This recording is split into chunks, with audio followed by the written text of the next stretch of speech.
Leurs chemins se sont croisés à de multiples reprises avant de se rejoindre, en France, au Japon ou aux États-Unis. Une passion les réunit, l'art.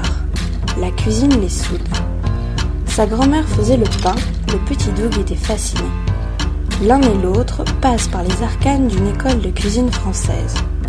Alchimie intellectuelle, l'art comme la cuisine sont nourritures humaines. Alchimie sensorielle, les saveurs de l'art se dégustent du bout des yeux.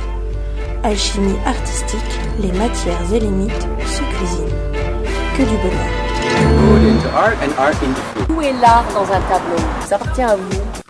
On est parti de l'île du pain qui est fait de la farine, de l'eau et des microbes de l'air qui créent le levain, qui lève la pâte. Et qui était un miracle. Parce que ça transforme. Oui, ça transforme, c'est une alchimie. Ça transforme la farine qui n'est pas mangeable comme ça en quelque chose de délicieux. Les voici qui inventent le mythe du pain fondateur de la création, de la vie, de l'avenir de l'homme. Gaïa devenue boulangère divine. Et ces petits, les hommes, ayant découvert que le corps et l'âme sont en recherche de nourriture, pain et l'art bien sûr. Mini et Doug mettent le mythe en scène en poésie et en humour dans tous les pays qui les y convient.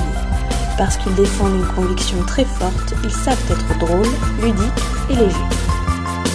Ça, la sustenance était arrivée à notre monde. La sustenance, la nourriture. Et après la sustenance est arrivé les hommes.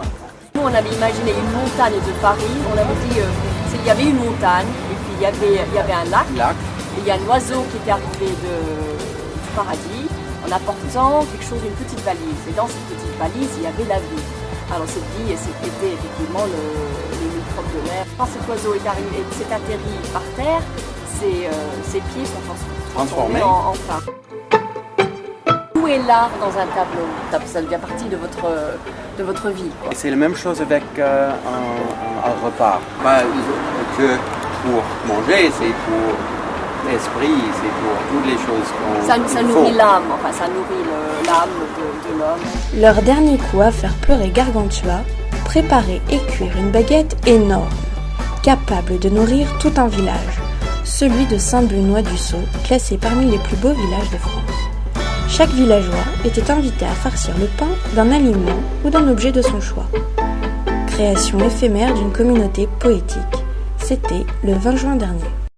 Pick me up, hose me down. I'm sorry, boys, about the dirty night crowd. Earth does break the things that we make, like model planes and cupcakes.